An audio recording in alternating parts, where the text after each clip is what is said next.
Howdy folks, and welcome to the channel. I am at Joshua Tree National Park. This is the Jumbo Rocks Campground. It's one of the most beautiful and popular campgrounds here. And what I'm going to do today is take you on a little hike to a place called Skull Rock and some other points of interest along the way. The nice thing about this hike is we can do it right here from the campground. If you look over there, you can see my van parked down there and other people camping. And it's a beautiful early morning here. Got the moon rising, or actually setting over there, and the sun rising.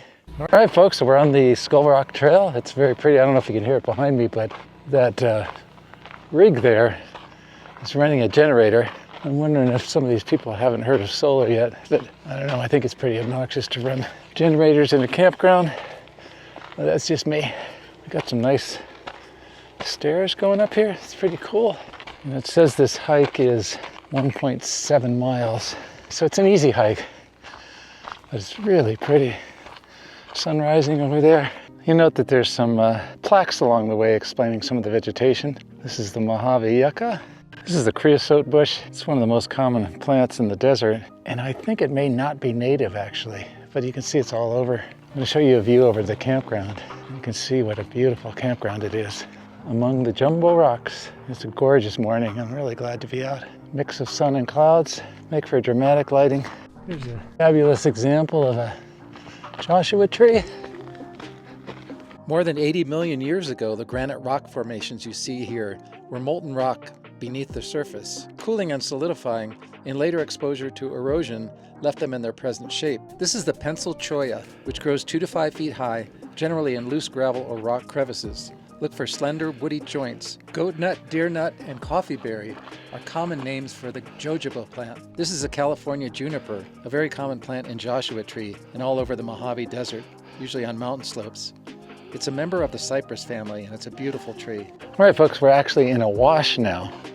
And what a wash is, it's not a river or a creek. It's a place where water flows, but only when it rains. And you'll notice it's a lot greener in here. It's just down a little bit, and there's more moisture for the plants, and that's why we start seeing some larger trees. This is a Mojave Desert oak. Yep, you can see the oak leaves. Yeah, so in the open desert, you're probably not going to see a big oak like this, and the reason it's growing here is just because, like I say, there's a little bit more moisture down here. The roots can get down and get some badly needed water. Look at this wash, it's gorgeous. All right, folks, so here we are at Skull Rock. This is one of the most famous places in Joshua Tree National Park. And those eye sockets that you see there are actually called tafoni, and that's where there's a little depression in the rock and water gets in there, and then it softens the rock and eventually erodes away. So those eye sockets are all about erosion, and that's what causes this beautiful and very famous iconic rock here in Joshua Tree National Park. And one of the things that makes it even more busy is the fact that it's literally right on the road. So you can see behind me, the road is literally right there. And so a lot of people just park here and check it out. Now, fortunately, it's early in the morning, so it's not as busy as it's going to be later. So that's one of the reasons why I wanted to come early. It's really a lovely spot, as you can see.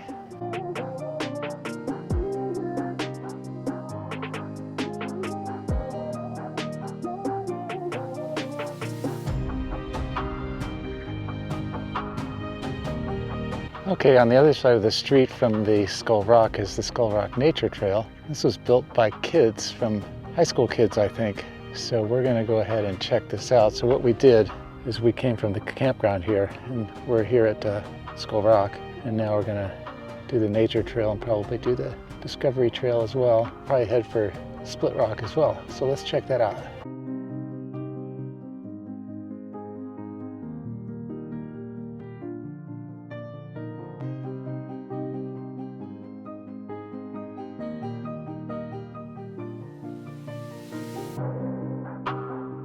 As I was hiking, I came across this really cool tunnel. So I ducked through there, and it was really nice. But then I realized I was actually off trail a little bit, and that's why I got to explore this really cool little tunnel. And here you can see how the erosion has caused these little mini caves to form. All right, folks, well, that was a pretty nice piece of trail I was on. However, I think I kind of lost the trail, and it's over that way. Or you can see it up on that going diagonal up there. So we'll just scoot back there and get back on the trail. But that was a fun little detour. And it certainly is possible to do some off-trail hiking. Of course, you want to be careful about the fragile desert vegetation. other than that, you're free to roam around the rocks as you see fit. This is just so pretty out here.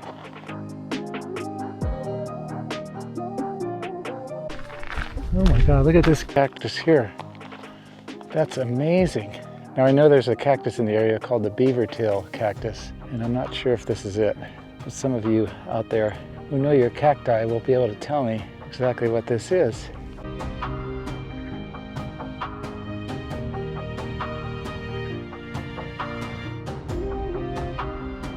All right, so there's a shot of face rock.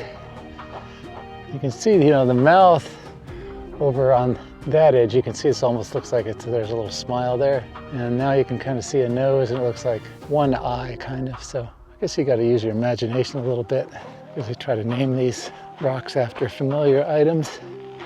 But this is called the Face Rock Trail, and this is going to take us over to the Split Rock Trail. So we'll get to see Split Rock up ahead somewhere. All right, so right after I was talking about it, there's a plaque right here that explains it a little more. And if you look at it now, you can see it looks a little bit more like a face if you look closely. Where the bright light is, it's more of a silhouette, but you can clearly see a nose and a mouth and one eye. So when you see it from the side, the one eye doesn't matter because that's all you see anyway. So now I see why they call it Face Rock. Every now and again we get a reminder of what this place used to be, and there used to be cattle grazing here, and so of course water was a big deal. And we're right down in a wash right here, and you can see this trough here, and at the end of the trough there's a very low pipe that apparently is the inlet for water, and so that's how this thing was probably filled back in the day. Anyway, there's a lot of evidence around Joshua Tree from the old days of ranching and camping, and I think it wasn't until 1994 that Joshua Tree became a national park, along with Death Valley, and I think the Mojave Preserve was created. So this huge area around here was designated as parkland and preserve. So that's why we have this beautiful area right now. I stopped to watch this jay for a little bit, and he was digging down in the roots of this plant. Presumably he was maybe finding some underground insects or something.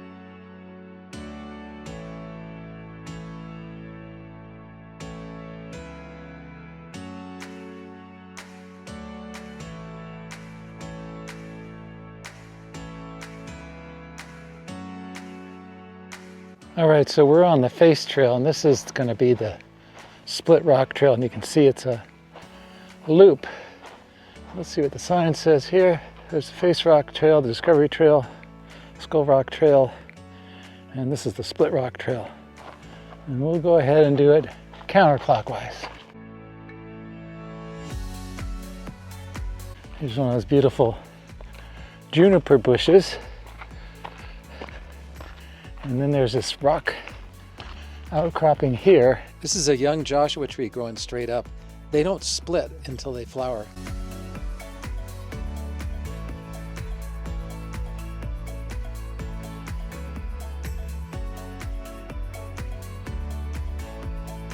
Here's a pretty cool little alcove here. Look at this.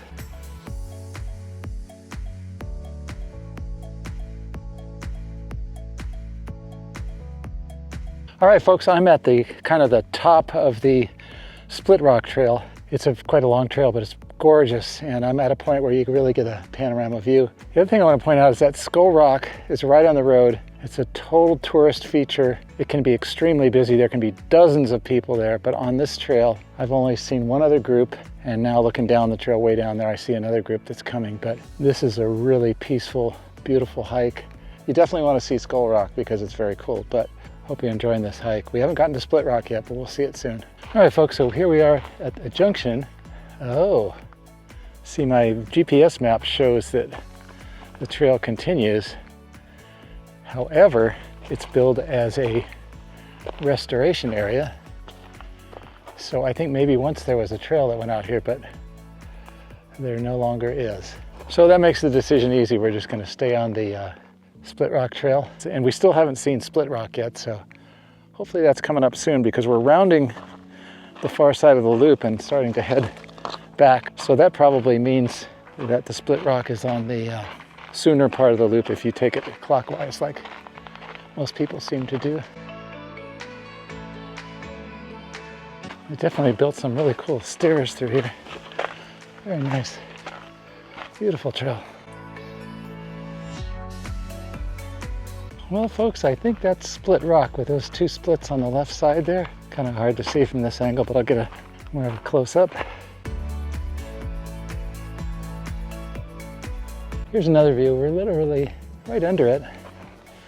It's kind of open at the bottom here. Just a sign about respecting the place. Looks like there's a little tiny tunnel maybe at that end, which I don't think I'm gonna try to squeeze through. Otherwise you just walk around it. Okay, so here we are at the other side where you can really see it pretty well, but there's a single split on this side. But the funniest thing about this whole thing is that I was completely unaware that you can actually drive right to Split Rock. You don't have to take that full loop trail, which I highly recommend anyway. But if you happen to be disabled or something and you want to see it, but you can't do the trail, then here's your alternative, because you can just roll right up to it, and it's very nice. But I would definitely argue that although this is a nice feature, it doesn't make sense to me to do the whole trail just to see this feature, but they did a great job with the trail. It's a beautiful trail, and you go through all these different ecosystems and different rock formations and different geology, different plants. It's really fun.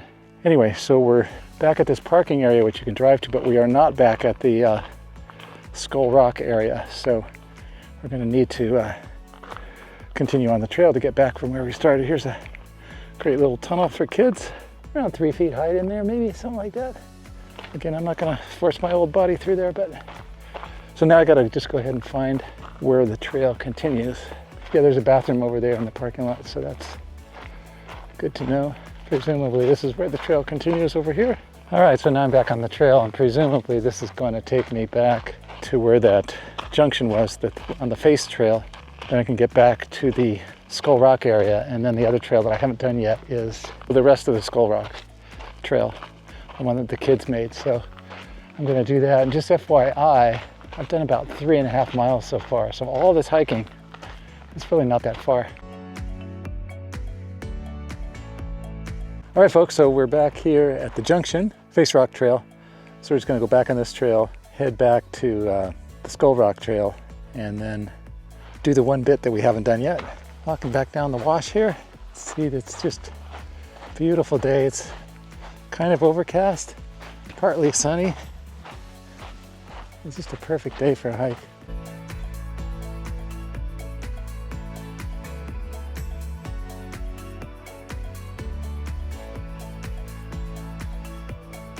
All right, folks, so I'm back at the Skull Rock area, and then the map here, I just want to show you what we've done and what we're going to do.